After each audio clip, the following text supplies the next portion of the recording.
حضور نے فرمایا کیوں؟ حضور اکرم صلی اللہ علیہ وسلم نے پوچھا کیوں مناسب نہیں؟ تو حضرت سلمان نے کہا آگے تھوڑا سا ہم چلے جائیں گے، 2-2.5 کلومیٹر اور آگے بڑھیں گے تو ایک چشمہ آئے گا پانی کا، اور اس چشمے کے آگے بڑھ کر ہم رک جائیں تو اس میں فائدہ یہ ہوگا کہ اگر ہمارا دشمن آگے بڑھ جائے تو وہ ہم کو پانی سے محروم نہیں کرے گا، اور ہم اگر چشمے پہ کنٹرول کریں تو لازمی بات ہے ہم تو انسانیت کی دعوت دیتے ہیں، اپنے دشمن کو ہم پانی پینے سے تھوڑی روکیں گے، لیکن وہ ہم کو پانی پینے سے روک دے گا۔ حضور نے فرمایا ان کی بات صحیح ہے، چلو آگے بڑھو۔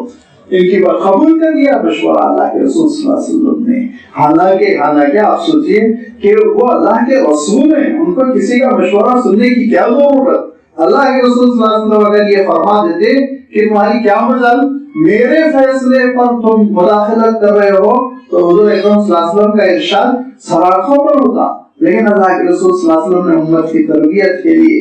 یہ معقولیت ہو تو بات قبول کر لینا چاہیے۔ یہ کیفیت اگر ہمارے اندر ہے تو بندگی ہے، غرور نہیں ہے۔ اچھی بات جو کہی، جو بھی کہہ دے اس کو ہم قبول کریں، بات اچھی ہے، دینداری کی بات ہے، بھلی بات ہے۔ عالم یہ ہے انسانوں کے اندر ایسے غرور پیدا ہو جاتا ہے ہمارے اندر کہ کسی کو اگر حدیث سنا دی جائے، حضور اکرم صلی اللہ علیہ وسلم کا ارشاد ہے، اس کے خلاف آپ کر رہے ہیں، خلاف سنت آپ جا رہے ہیں، غرور بولتا ہے۔ پہلے کیا بولتا ہے؟ پتہ نہیں روایت صحیح ہے کہ نہیں ہے، یہ غرور بول رہا ہے۔ پھر آگے چل کے یہی غرور بولتا ہے کہ میں قرآن پہ عمل کروں گا، حدیث پہ نہیں۔ پھر آگے چل کے یہی غرور بولتا ہے کہ مجھے نہ کتاب کی ضرورت ہے نہ سنت کی۔ یہی غرور انسان کو پھر جہنم تک لے جاتا ہے دھیرے دھیرے۔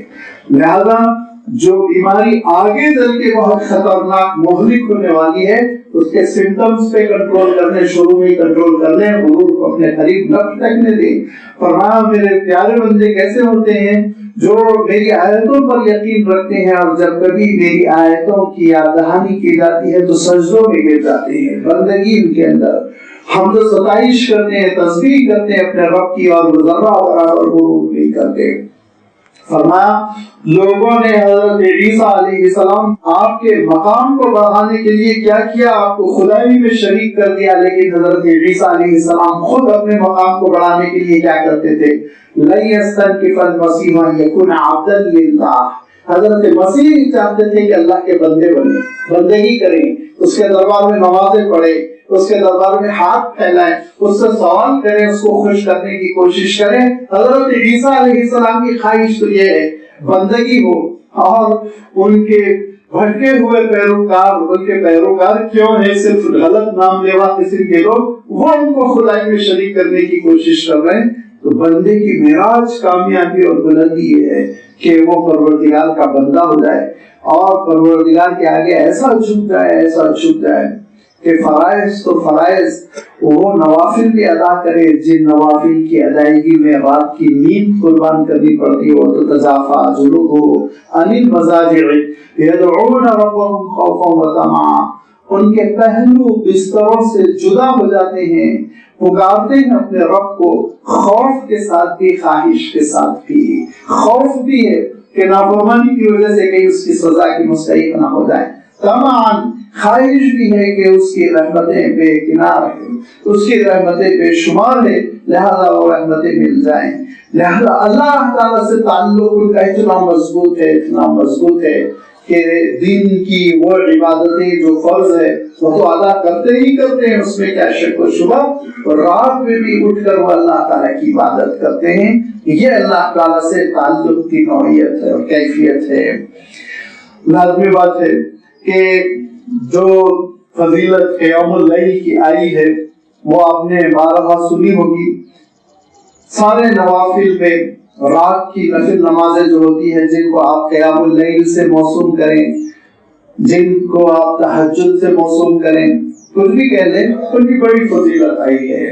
اور حضور اکرم صلی اللہ علیہ وسلم نے ارشاد فرمایا ماہ رمضان کے روزوں کے بعد سب سے افضل ترین روزہ وہ محرم کا روزہ ہے، جو 2 روزے جو رکھے جاتے ہیں، عاشورہ کا روزہ جس کو کہتے ہیں۔ اور فرمایا فرض نمازوں کے بعد افضل ترین نماز، نوافل میں سب سے پسندیدہ نماز وہ رات کی نماز ہے، تہجد کی نماز ہے۔ آپ صلی اللہ علیہ وسلم ارشاد فرماتے تھے اور خود حضور اکرم صلی اللہ علیہ وسلم سے جب اللہ تعالیٰ نے خطاب فرمایا تو ارشاد فرمایا یا ایھا المزمل قم اللیل الا قلیلا نصفہ او انقص منہ قلیلا او زد علیہ ورتل القرآن ترتیلا۔ اے مزمل، پروردگار کے دربار میں آپ کھڑے ہو جائیں، کتنا؟ آدھی رات یا کم و بیش آدھی رات، اور ترتیل کے ساتھ، بہت ہی حسن کے ساتھ، اچھی آواز کے ساتھ، رک رک کر، ٹھہر ٹھہر کر، سلیقے سے کلام پاک کی آپ تلاوت کریں۔ جب یہ آیتیں نازل ہوئی تو عالم یہ ہوا حضور اکرم صلی اللہ علیہ وسلم کا کہ رات میں اکثر و بیشتر آپ صلی اللہ علیہ وسلم نمازوں میں نظر آتے ہیں، اور جب حضور اکرم صلی اللہ علیہ وسلم کو دیکھا تو صحابہ بھی آپ کی اتباع اور پیروی میں وہ رات بھر نمازیں پڑھتے رہتے۔ تو یہ کیفیت ہوتی کہ ایک صحابی کے سلسلے میں آیا کہ ان کی اہلیہ فرماتی ہیں کہ وہ بڑے لمبے سفر سے تھکے ہارے گھر آئے اور رات کو تھوڑی سی اتنی ہلکی نیند لی جیسے کہ پرندہ سوتا ہے، اور اس کے بعد اٹھے اور وضو کیا اور مسجد چلے گئے، نماز پڑھتے رہے۔ صبح ہوئی، میں نے سبق پوچھا تو انہوں نے کہا کہ جب جہنم کا ڈر ہو اور جنت کی خواہش ہو تو بستر پر کیا نیند آئے، بچھونے پر کیا نیند آئے، یہ کیفیت پیدا ہو گئی۔ حضور اکرم صلی اللہ علیہ وسلم کے سلسلے میں تو حضرت حذیفہ فرماتے ہیں کہ ایسی طویل نماز حضور اکرم صلی اللہ علیہ وسلم کی کہ میں ساتھ کھڑا ہو گیا اور سوچا کہ اللہ کے رسول صلی اللہ علیہ وسلم کے ساتھ تہجد ادا کر لوں، تو حضور اکرم صلی اللہ علیہ وسلم نے سورۃ البقرہ پہلی رکعت میں شروع کر دی۔ تو فرماتے میں نے سوچا 100 آیتیں شاید پڑھیں گے، اس کے بعد رکوع میں جائیں گے، لیکن پڑھتے پڑھتے اللہ کے رسول صلی اللہ علیہ وسلم نے پہلی رکعت میں پوری سورۃ البقرہ ختم فرما دی۔ پھر اس کے بعد فرماتے ہیں دوسری رکعت شروع ہوئی تو آل عمران کا آپ نے آغاز کیا، تو میں سوچا 40-50 آیتوں پہ شاید رکوع کر لیں، لیکن کہتے ہیں کہ پوری آل عمران حضور اکرم صلی اللہ علیہ وسلم نے دوسری رکعت میں ختم کر دی۔ پھر حضرت حذیفہ فرماتے ہیں تم کو یہ غلط فہمی نہ ہو کہ وہ تیز جیسے ہمارے حفاظ پڑھتے ہیں ویسے تلاوت کی نہیں، کہا تلاوت کا عالم یہ تھا بہت رک رک کر پڑھ رہے تھے، اور جب جنت کی آیتیں آتی تو ایسا لگتا کہ سامنے ایک قدم اٹھائیں گے تو جنت ہے، اور جب جہنم کی آیتیں آتی تو ایسا رو پڑتے جیسا ایک قدم 1 فٹ آگے بڑھیں گے تو جہنم ہے۔ اس سکون کے ساتھ، معنوں کے اظہار کے ساتھ آپ تلاوت کرتے رہے۔ اس کا نتیجہ کیا ہوا؟ اس کا نتیجہ وہ تھا کہ حضرت عائشہ رضی اللہ عنہا فرماتی ہیں کہ پاؤں میں ایسی سوجن کہ اندیشہ ہوتا ہے کہ چمڑا پھٹ نہ جائے۔ اتنی لمبی نمازیں، یہاں تک کہ خود 1 سال کے بعد اللہ تعالیٰ نے دوسری وحی نازل فرما دی، سورہ مزمل کی تکمیل فرما دی، اور ارشاد فرمایا ان ربک یعلم انک تقوم ادنی من ثلث اللیل ونصفہ وثلثہ وطائفۃ من الذین معک واللہ یقدر اللیل والنہار علم ان لم تحصوہ فتاب علیکم فاقرؤوا ما تیسر من القرآن۔ پروردگار واقف ہو گیا اس سے کہ آپ رات پوری کی پوری آدھی یا رات کے 3 حصے کرتے ہوئے 2 حصے اللہ تعالیٰ کے دربار میں کھڑے ہو کر گزارتے ہیں، اور پروردگار کو اندازہ ہو گیا کہ یہ بوجھ آپ پر کتنا ہے، اسی لیے پروردگار یہ کہتا ہے فَقْرَؤُوا مَا تَيَسَّرَ مِنَ الْقُرْآنِ کہ جتنا ہو سکے بس پڑھ لیجئے، اتنا زیادہ اور اتنا بوجھ یہ آپ کے لیے ٹھیک نہیں ہے۔ اللہ تعالیٰ نے خود تخفیف نازل کر دی کہ ہلکا کیجئے، اس کو کم کر دیجئے اس عمل کو، کیونکہ دن میں آپ کو تجارت کے لیے بھی نکلنا ہے، دن میں آپ کو دعوت کے لیے بھی نکلنا ہے، دن میں آپ کو جہاد کے لیے بھی نکلنا ہے، اور پھر بعض آپ میں سے بیمار بھی ہیں، مریض بھی ہیں، اتنا بوجھ لوگ نہ لیں۔ جب اللہ تعالیٰ نے خود نرمی نازل فرما دی تو پھر حضور اکرم صلی اللہ علیہ وسلم نے تربیت فرمائی، اور اس کے بعد ایک خاص معمول آپ نے اختیار فرما دیا۔ حضور اکرم صلی اللہ علیہ وسلم کا جو روٹین تھا، اکثر و بیشتر کا جو معمول تھا کہ حضرت عبداللہ ابن عباس رضی اللہ تعالیٰ عنہ فرماتے ہیں، اور حضرت عبداللہ ابن عباس رضی اللہ تعالیٰ عنہ کی روایت بیان کرنے کے معنی یہ ہے کہ آپ صلی اللہ علیہ وسلم کی حیات طیبہ کا آخری دور کا عمل، کیونکہ حضرت عبداللہ ابن عباس نے حضور اکرم صلی اللہ علیہ وسلم کا بہت کم عمر تھے، آخری عمل دیکھا ہے وہ مکے میں اور مدینے کے شروع کے جو احوال ہے وہ تھوڑی بیان کر سکتے ہیں، لہذا وہ کہتے ہیں میں چھوٹا سا تھا۔ اب آپ صلی اللہ علیہ وسلم کے چچا کے لڑکے تھے، آپ جانتے ہیں حضرت عباس رضی اللہ تعالیٰ عنہ کے فرزند ہیں، اور حضور اکرم صلی اللہ علیہ وسلم کی ازواج مطہرات میں جو حضرت میمونہ رضی اللہ تعالیٰ عنہ تھی وہ حضرت عبداللہ ابن عباس کی حقیقی خالہ تھی، لہذا دوہرا رشتہ، ایک تو یہ کہ حضور اکرم صلی اللہ علیہ وسلم سگے چچا زاد بھائی، اور دوسرے یہ کہ حضرت میمونہ وہ سگی خالہ۔ تو کہتے ہیں مجھ سے حضور اکرم صلی اللہ علیہ وسلم نے کہا کہ بیٹے آج رات نیند سو جاؤ، کہاں جا رہے ہو؟ تو میں رات کو سو گیا، لیکن بہت ہلکی نیند سویا کہتے ہیں۔ تو میں نے دیکھا کہ جب نصف شب سے زیادہ گزر گئی تو حضور اکرم صلی اللہ علیہ وسلم بیدار ہوئے اور آسمان پہ دیکھا، اور آسمان کو دیکھتے ہوئے حضور اکرم صلی اللہ علیہ وسلم نے یہ آیت تلاوت فرمائی، ان فی خلق السماوات والارض واختلاف اللیل والنہار، کہ بے شک زمین و آسمان کے پیدا کرنے میں اور دن اور رات کے آنے جانے میں بڑی اللہ تعالیٰ کی نشانیاں ہیں۔ اور پھر یہ 3 آیتوں کی تلاوت کرنے کے بعد حضور اکرم صلی اللہ علیہ وسلم نے وضو فرمایا، اور وضو کرنے کے بعد حضور اکرم صلی اللہ علیہ وسلم حجرے میں نماز پڑھنے کے لیے کھڑے ہو گئے، تو میں نے بھی جلدی سے وضو کیا اور حضور اکرم صلی اللہ علیہ وسلم کے ساتھ میں لیفٹ سائڈ پہ کھڑا ہو گیا۔ تو حضور اکرم صلی اللہ علیہ وسلم نے میرا کان پکڑ کر مجھے سیدھے جانب کر لیا، اور اس کے بعد سے 2 رکعتیں آپ نے ہلکی سی، بہت لمبی طویل نہیں، مختصر سی 2 رکعتیں آپ نے پڑھی۔ پھر اس کے بعد سے ان 2 رکعتوں سے طویل آپ نے اور 2 رکعتیں پڑھی۔ پھر اس کے بعد سے پچھلی 4 رکعتوں کے مقابلے میں مزید طویل آپ نے اور 2 رکعتیں پڑھی۔ پھر اس کے بعد سے آپ نے مزید طویل 2 رکعتیں پڑھی۔ ان 8 رکعتوں کے پڑھنے کے بعد ایسا محسوس ہونے لگا کہ تقریباً گھنٹہ سوا گھنٹہ گزر چکا ہے اور فجر کا وقت قریب آ گیا، تو آپ نے 3 رکعتوں سے وتر ادا کی۔ یہ 11 رکعتیں آپ نے ادا کی کہ حضرت بلال نے اذان دے دی۔ حضرت بلال نے جیسے ہی اذان دی تو حضور اکرم صلی اللہ علیہ وسلم نے پھر 2 رکعتیں ہلکی مختصر سی ادا کی، اور اس کے بعد حضور اکرم صلی اللہ علیہ وسلم تھک چکے تھے اور اللہ کے رسول صلی اللہ علیہ وسلم لیٹ گئے، اور اس وقت تک لیٹے رہے جب تک کہ حضرت بلال حجرے کے پردے کے قریب نہ آ گئے اور کہا کہ اللہ کے رسول جماعت تیار ہو چکی ہے، لوگ مسجد میں جمع ہو چکے۔ تو اللہ کے رسول صلی اللہ علیہ وسلم پھر مسجد تشریف لے گئے اور آپ نے امامت فرمائی۔ یہ حضور اکرم صلی اللہ علیہ وسلم کی 8 رکعت تہجد کی اور 3 رکعت اخیر میں وتر، یہ 11 رکعتیں تھی جن کے بارے میں حضرت عائشہ رضی اللہ تعالیٰ عنہ فرمایا کرتی تھی کہ چاہے حضور اکرم صلی اللہ علیہ وسلم سفر میں ہوں، گھر میں ہوں، چاہے بیمار ہوں، چاہے نارمل ہو، ان 11 رکعتوں کو نہیں چھوڑتے تھے، ان میں اکثر و بیشتر نہ کمی کرتے تھے نہ زیادتی کرتے تھے، یہ معمول تھا۔ یہاں تک کہ یہ بھی فرماتی ہیں فی رمضان و غیر رمضان، رمضان کی تہجد یہی ہوتی تھی، غیر رمضان کی تہجد بھی یہی ہوتی تھی۔ البتہ کسی تکلیف کی وجہ سے اگر رات میں نماز چھوٹ گئی تو فرمایا دن میں حضور اکرم صلی اللہ علیہ وسلم نے 12 رکعتیں پڑھی ہیں،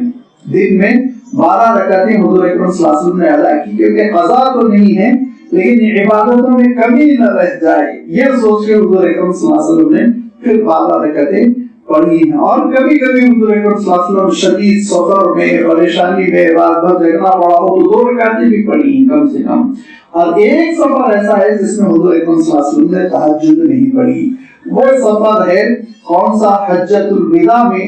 جب میدان عرفات سے نکل کر مزدلفہ میں رات کا قیام رہا مینا جانے سے پہلے، وہ آپ جانتے ہیں 9 ذی الحجہ کا دن گزرنے کے بعد رات پوری مزدلفہ میں، اس رات حضور اکرم صلی اللہ علیہ وسلم بیدار ہونے کے باوجود آپ صلی اللہ علیہ وسلم نے تہجد نہیں پڑھی، اور اس کا سبب یہ تھا کہ حضور اکرم صلی اللہ علیہ وسلم اگر اس رات تہجد پڑھتے تو پھر پوری امت اس رات تہجد پڑھنے کی کوشش کرتی، اور ہم کو اور آپ کو حج میں جو دقت پیش آتی ہے اس کا آپ اندازہ کر لیجیے، کیونکہ بمشکل ہم وہاں مغرب اور عشاء پڑھ پاتے ہیں، وضو کا پرابلم ہوتا ہے اور واش روم کے آگے جو لائنیں لگی ہوئی ہوتی ہیں وہ سب منظر آپ اپنے ذہنوں میں اجاگر کر لیں تو لازمی بات ہے تہجد کا بھی اشتیاق ہوتا کہ حضور نے بھی تہجد پڑھی تو ہم لوگ بڑی آزمائش میں پڑ جاتے اسی لیے اللہ کے رسول صلی اللہ علیہ وسلم نے اس سفر میں بیدار ہونے کے باوجود تہجد ادا نہیں کی تاکہ امت کے لیے سہولت کیا جائے، ورنہ عام معمول تھا صلی اللہ علیہ وسلم کا کہ یہ 8 رکعتیں تہجد کی اور پھر 3 رکعتیں وتر کی اور اس طرح 11 رکعتیں رات میں ادا کرتے، اور پھر حضور اکرم صلی اللہ علیہ وسلم صحابہ کو بھی دعوت دیتے، امت کی بھی تربیت کرتے کہ اس رات کی نماز کو اپنانے کی کوشش کرو، کیونکہ یہ وہ نماز ہے جو بندگی کو تکمیل تک پہنچا دیتی ہے، بندگی کا اعلیٰ معیار ہے اس میں کہ وہ نیند جو بڑی پسندیدہ ہو جاتی ہے، گہری ہونے لگتی ہے، اور وہ وقت جب کہ آرام کا بہت تقاضا رہتا ہے، رات کے 3، 3:30، 4 بجے آپ اٹھیں اور پھر اس کے بعد وضو کریں اور پھر اس کے بعد اللہ کے دربار میں کھڑے ہو جائیں۔ لیکن حضور اکرم صلی اللہ علیہ وسلم ارشاد فرماتے ہیں کہ اگر یہ صفت بندے کے اندر ہے تو وہ بندہ اتنا مقبول کہ اس کے سلسلے میں آپ صلی اللہ علیہ وسلم نے ارشاد فرمایا کہ میدان حشر برپا ہوگا اور جب میں غفیر پورے انسان کھڑے ہوں گے نام اعمال دیے ہوئے، اچانک ایک فرشتہ، ایک ندا لگانے والا، ایک آواز لگانے والا نمودار ہوگا، اور نمودار ہونے کے بعد وہ پہلے آواز لگائے گا کہ کہاں ہے الحمدون، جو اللہ کی خوب حمد بیان کرتے تھے، اس کا ذکر کرتے تھے، اس کی تعریف کرتے تھے، وہ آگے آ جائیں گے۔ پھر دوسری آواز لگائی جائے گی اور اس میں کہا جائے گا کہ کہاں ہیں وہ لوگ جو رات کو کھڑے ہو کر اللہ تعالیٰ کے دربار میں نماز ادا کرتے تھے۔ لہذا وہ لوگ آگے آ جائیں گے اور ان سب کو بغیر حساب کتاب جنت میں داخل کر دیا جائے گا، بغیر حساب۔ اس کے بعد پھر نام اعمال کی تقسیم، حساب کا سلسلہ شروع ہوگا۔ شاید یہ وہی لوگ ہیں جن کے بارے میں اللہ تعالیٰ نے سورۃ الواقعہ میں بیان فرمایا السابقون السابقون اولئک المقربون، کہ 3 گروہ ہوں گے میدان حشر میں۔ پہلا گروہ تو وہ ہوگا سبقت لے جانے والا، آگے بڑھ جانے والا، اللہ کے مقرب بندوں کا یہ گروہ، یہ جو راست بغیر حساب کتاب کے ہلکے پھلکے حساب کتاب کے ساتھ جنت میں داخل ہوگا۔ دوسرا گروہ اصحاب الیمین، ارشاد فرمایا کہ اصحاب المیمنہ، وہ لوگ جن کا نام اعمال سیدھے ہاتھ پہ دیا جائے گا، وہ حساب کتاب ہوتے ہوئے جنت میں داخل ہوگا۔ تیسرا فرمایا اصحاب المشأمہ،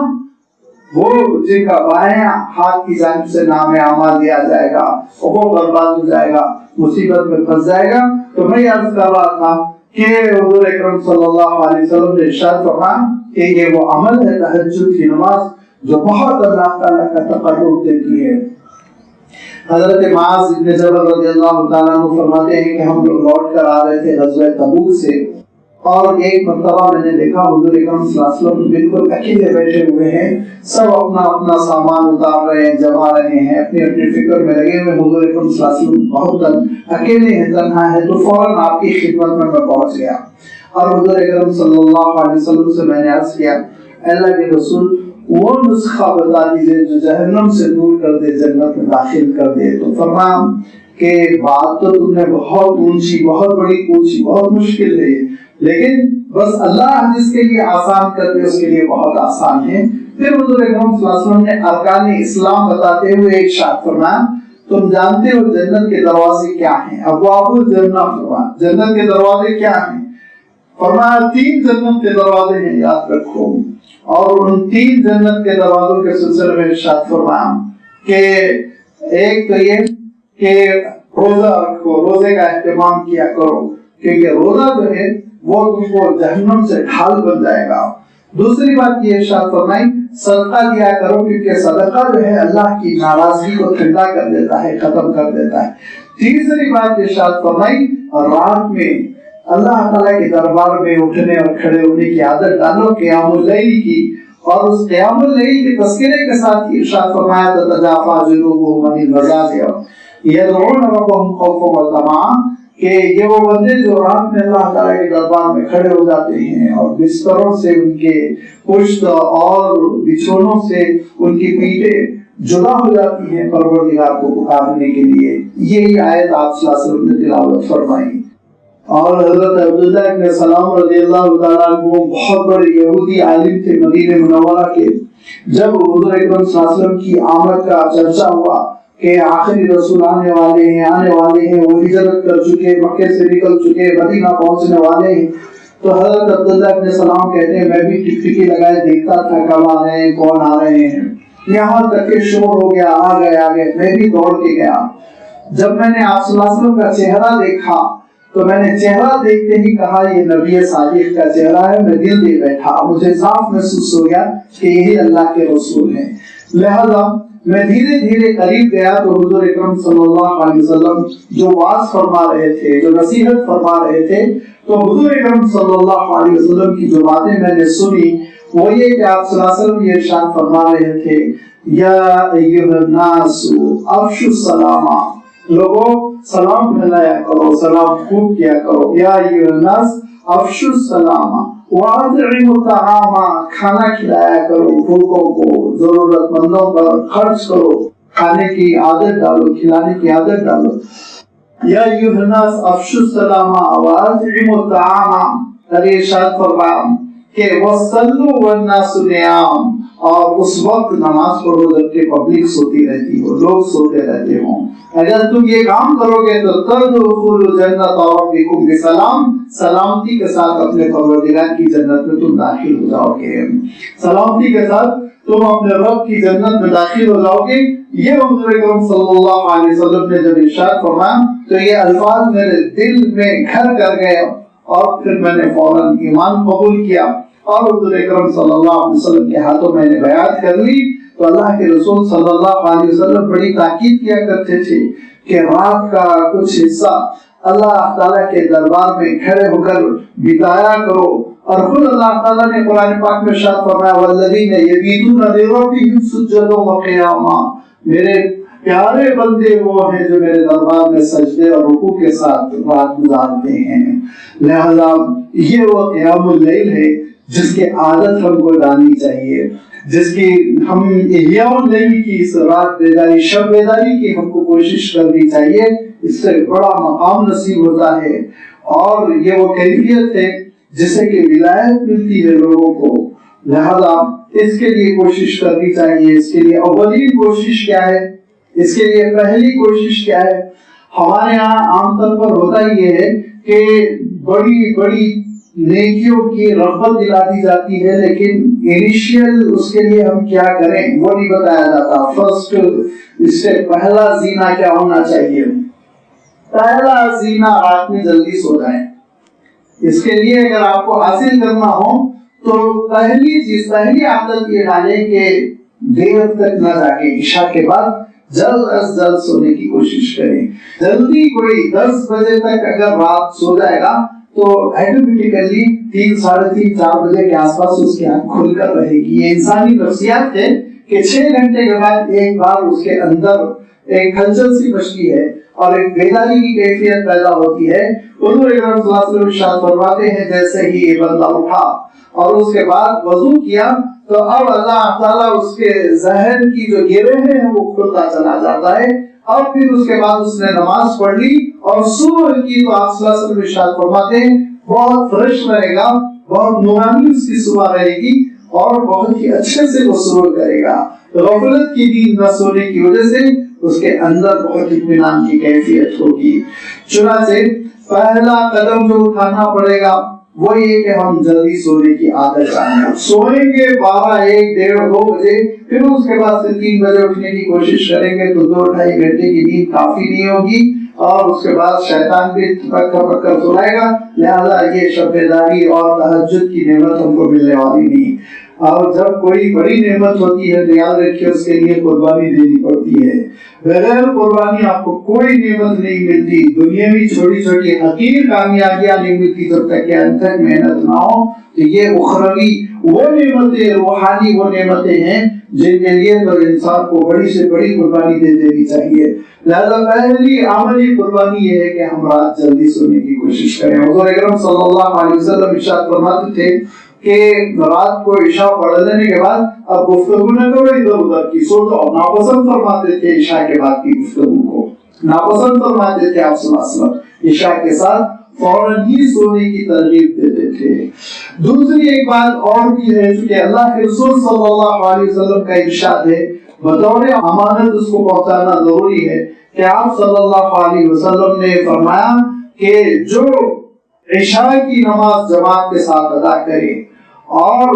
فجر کی نماز جماعت کے ساتھ ادا کرے تو انشاءاللہ اللہ تعالیٰ اس کو پوری رات شب بیداری اور قیام اللیل کا ثواب دے گا۔ یہ بھی اس سلسلے میں بھی ہم محتاط ہو جائیں۔ دوسری اہم بات یہ ہے کہ کبھی عشاء کی جماعت چھوڑنے کی ہم غلطی نہ کریں۔ اہتمام کے ساتھ عشاء کی نماز جماعت کے ساتھ یاد رکھیے اور اہتمام کے ساتھ فجر کی نماز جماعت کے ساتھ ادا کریں، انشاءاللہ اللہ تعالیٰ کا فضل ملے گا۔ پھر حضور اکرم صلی اللہ علیہ وسلم نے یہ بھی ارشاد فرمایا کہ اگر رات کا آغاز مغرب سے ہوتا ہے، مغرب بعد بھی اگر کوئی 6 رکعت نوافل پڑھے تو اس کو بھی قیام اللیل کا کچھ ثواب مل جاتا ہے۔ آغاز یہیں سے ہو گیا، لہذا مغرب بعد بھی نوافل کی کوشش کریں، لیکن یاد رکھیے تہجد بہرحال تہجد ہے اور اس نعمت کو حاصل کرنے کے لیے ہم خوب کوشش کریں۔ ارشاد فرمایا کہ ہمارے وہ بندے ان کے پاس غرور نہیں ہوتا، تکبر نہیں ہوتا، وہ پروردگار کے بڑے فرما بردار ایمان والے بندے ہوتے ہیں جن کے پہلو بستروں سے جدا ہو جاتے ہیں، وہ اپنے رب کو پکارتے ہیں خوف کے ساتھ بھی، طمعاً امید کے ساتھ بھی۔ اور دوسری صفت اللہ تعالیٰ سے تعلق تو اتنا ہے کہ فرض نماز تو فرض ہی ہے، وہ قیام اللیل کے بھی عادی ہیں اور بندوں کے ساتھ ان کا رابطہ ایسا مما رزقناہم ينفقون، جو کچھ ہم نے عطا کیا وہ خرچ کرتے ہیں اور اس میں سے کچھ لوگوں کی خیر کے لیے، فلاح کے لیے، کامیابی کے لیے وہ خرچ کیا کرتے ہیں۔ مما رزقناہم ينفقون، اور جو کچھ ہم نے عطا کر رکھا ہے اس میں سے وہ خرچ کرتے ہیں۔ اس سے پہلے بھی میں عرض کر چکا ہوں کہ اللہ تعالیٰ ارشاد فرماتا ہے ہم نے عطا کیا ہے، انسان اپنی ذاتی کمائی نہ سمجھے، اللہ تعالیٰ کا عطیہ سمجھے۔ اور دوسری بات مما، اس میں سے کچھ خرچ کرنا ہے، پورا خرچ کرنے کی تو دعوت بھی نہیں دی گئی، لیکن کچھ نہ کچھ اللہ تعالیٰ کی خوشنودی کے لیے اللہ کے بندوں میں خرچ کیا کریں۔ کن پر خرچ کریں ان کی تفصیل اللہ تعالیٰ نے قرآن پاک میں دوسرے مقام پر بیان فرما دی۔ مانگنے والوں کا حق ہے، پڑوسیوں کا حق ہے، ناداروں کا حق ہے، مسکینوں کا حق ہے، رشتہ داروں کا حق ہے، یہ حقوق جو اپنے مال سے ادا کرتا ہے تو دراصل یہ اس لیے ادا کر رہا ہے کہ وہ آخرت میں ملنے والے اجر پر ایمان رکھتا ہے، یقین رکھتا ہے۔ کیا اجر ہے؟ فَلَا تَعْلَمُ نَفْسٌ مَا أُخْفِيَ لَهُم مِّن قُرَّةِ أَعْيُنٍ، نہیں جانتا کوئی شخص کہ اس کی آنکھوں کی ٹھنڈک کا کیا انتظام کیا گیا، وہ نہیں جانتا ہے، نہیں جانتا ہے۔ حضور اکرم صلی اللہ علیہ وسلم نے ارشاد فرمایا جو تہجد کا عادی ہوتا ہے اس کے لیے ایسے محل ہوتے ہیں، ایسے محل ہوتے ہیں کہ اندرون سے بیرون نظر آ جائے، شیشوں کے محل کے اندر بیٹھا ہوا پوری باہر جنت نظر آ رہی ہے۔ حضرت عمر تڑپ پڑے اور کہا کہ رسول ایسا محل ملے گا؟ کہا کہ ایسے سینکڑوں محل ملیں گے۔ عمر نماز کو پڑھتے رہو، تہجد کو پڑھتے رہو۔ لہذا فرمایا کہ لا تعلم نفس ما اخفی لهم من قرۃ اعین، آنکھوں کی ٹھنڈک کا جو سامان چھپا کر رکھا گیا ہے پوشیدہ ہے، جو آخرت میں جنت میں چل کر پتہ چلے گا۔ دنیا میں آج کوئی بھی شخص اس سے واقف نہیں۔ جزاء بما كانوا يعملون، جو کچھ تم کر رہے ہو اس کے بدلے میں، جو کچھ انسان کر کے جائے گا اس کے بدلے میں یہ ساری چیزیں ملیں گی۔ فَمَنْ كَانَ مُؤْمِنًا كَمَنْ كَانَ فَاسِقًا لَا يَسْتَوُونَ، کیا یہ ہو سکتا ہے کہ ایک ایمان والا صالح بندہ ہو اور ایک بدکار قسم کا دونوں برابر ہو؟ لا يستوون، دونوں برابر نہیں ہو سکتے۔ اما الذين آمنوا وعملوا الصالحات، وہ لوگ جو ایمان والے ہیں اور نیکیوں پر عمل کر رہے ہیں، فلہم جنات المأوى، ان کے لیے ٹھکانے والی جنت ہے جس میں وہ رہیں گے۔ نزلا بما كانوا يعملون، ان کی نیکیوں کے، ان کے اعمال کے بدلے میں ان کی ضیافت میں یہ جنت ملے گی۔ وَأَمَّا الَّذِينَ فَسَقُوا فَمَأْوَاهُمُ النَّارُ، اور جو باغی ہیں، گناہوں میں پڑے ہوئے ہیں، ان کا ٹھکانہ تو آگ ہوگی۔ كُلَّمَا أَرَادُوا أَن يَخْرُجُوا مِنْهَا، جب کبھی وہ کوشش کریں گے کہ اس آگ سے نکل جائیں، أُعِيدُوا فِيهَا، دوبارہ اس پہ لوٹا دیے جائیں گے۔ وَقِيلَ لَهُمْ ذُوقُوا عَذَابَ النَّارِ الَّذِي كُنتُمْ تُكَذِّبُونَ، اور ان سے کہا جائے گا ذُوقُوا عَذَابَ النَّارِ الَّذِي كُنتُمْ بِهِ تُكَذِّبُونَ، جس آگ کو تم جھٹلاتے تھے، جس عذاب کو، جس سزا کو تم جھٹلاتے تھے، اس کا آج مزہ چکھو۔ وَلَنُذِيقَنَّهُمْ مِنَ الْعَذَابِ الْأَدْنَىٰ دُونَ الْعَذَابِ الْأَكْبَرِ، ضرور ہم چکھا کے رہیں گے مزہ اس عذاب کا بھی جو قریب تر ہے، اور اس عذاب کا مزہ بھی جو بہت بڑا ہے۔ ادنا اور اکبر بڑی اس میں لمبی بحثیں ہیں، خاصا وقت ہوا جا رہا ہے، میں اشارہ کر دیتا ہوں کہ العذاب الادنا سے مراد قریبی عذاب یعنی دنیا میں آنے والا عذاب بعض مفسرین نے لیا، بعض مفسرین نے وَلَنُذِيقَنَّهُم مِّنَ الْعَذَابِ الْأَدْنَىٰ سے مراد قبر کا عذاب لیا ہے، دون العذاب الاکبر عذاب اکبر سے مراد آخرت کا قیامت کے بعد کا عذاب لیا ہے، اور بعض مفسرین نے العذاب الاکبر سے مراد اخروی عذاب اور العذاب الادنا سے مراد دنیاوی عذاب لیا ہے۔ لیکن بہر صورت دونوں صورتوں میں مفہوم یہی ہے کہ ایک آزمائش تو انسان کو قریب میں ہی اس سے گزارنا ہوگا، اور دوسری ایک سزا ہوگی جو بڑی ہوگی، جو کافی لمبی ہوگی، اور یہ اس لیے ہے فرمایا لعلہم یرجعون، ہم اس لیے نصیحت کر رہے، تذکرہ کر رہے تاکہ تم لوٹو، اللہ تعالیٰ کی رحمتوں کی طرف آ جاؤ، تم کو سمجھایا جا رہا، عذاب کے بارے میں بتایا جا رہا، تم کو جنت کا تذکرہ کیا جا رہا ہے، جنت کی نعمتوں کا تذکرہ کیا جا رہا ہے، تم کو اللہ تعالیٰ کی رحمتوں کا، اس کی صفات، اس کے اسماء الحسنی، اس کی کرم فرمائیوں کا تذکرہ کیا جا رہا ہے، تم کو نبیوں کی دعائی کی جا رہی ہے، اللہ کے نیک بندوں کا تذکرہ کیا جا رہا ہے۔ یہ ساری آیتیں صرف اس لیے ہے کہ تم سدھر جاؤ، ان پر کان دھرو، توجہ دو، سنو، غور کرو، تدبر کرو، یاد رکھو کہ ان سے منہ پھیر لو گے اور ان سے اعراض کرو گے، پہلو تہی کرو گے، اوائل کرو گے، ایک کان سے سنو گے دوسرے کان سے نکال دو گے، تو ارشاد فرمایا اللہ کے انتقام سے ڈرو۔ وَمَنْ أَظْلَمُ مِمَّنْ ذُكِّرَ بِآيَاتِ رَبِّهِ، اس شخص سے بڑھ کر کوئی ظالم نہیں جس کے سامنے رب کی آیتیں پڑھی جاتی ہیں اور نصیحت کی جاتی ہے، سنائی جاتی ہیں، ثم اعرض عنها، اور وہ ان سے منہ پھیر لیتا ہے، پیٹ پھیر لیتا ہے، توجہ نہیں دیتا، غور نہیں کرتا، اپنی زندگی میں تبدیلی پیدا نہیں کرتا، اللہ کے کلام سے نصیحت حاصل نہیں کرتا، اللہ کے کلام پہ تدبر نہیں کرتا، وہ مقام نہیں دیتا جو اللہ کے کلام کو دینا چاہیے، تو ایسا مجرم ہے کہ اس مجرم سے ہم ضرور انتقام لے کر رہیں گے۔ انا من المجرمین منتقمون، بے شک ہم ان مجرموں سے انتقام لے کر رہیں گے۔ قیامت کے دن ہم بتائیں گے کہ ہمارے کلام سے بے توجہی، ہمارے کلام کو جس کو آپ ٹیک اٹ ایزی کہتے ہیں، ہلکا لے لینا، بے توجہی کے ساتھ سننا اور اس پر عمل نہ کرنا، اس کے مطابق زندگی نہ ڈالنا، اتنا بڑا جرم ہے کہ اس جرم کی پاداش میں ایسے مجرموں سے قیامت کے دن اللہ تعالیٰ انتقام لے کر ان کو ذلیل اور رسوا کرے گا۔ لہذا اللہ تعالیٰ کے کلام کو سننا اور اس کو سمجھنا، توجہ دینا، اس سے نصیحت حاصل کرنا، اس کے ذریعے زندگی میں تبدیلی پیدا کرنا اور اس پر عمل کرنا،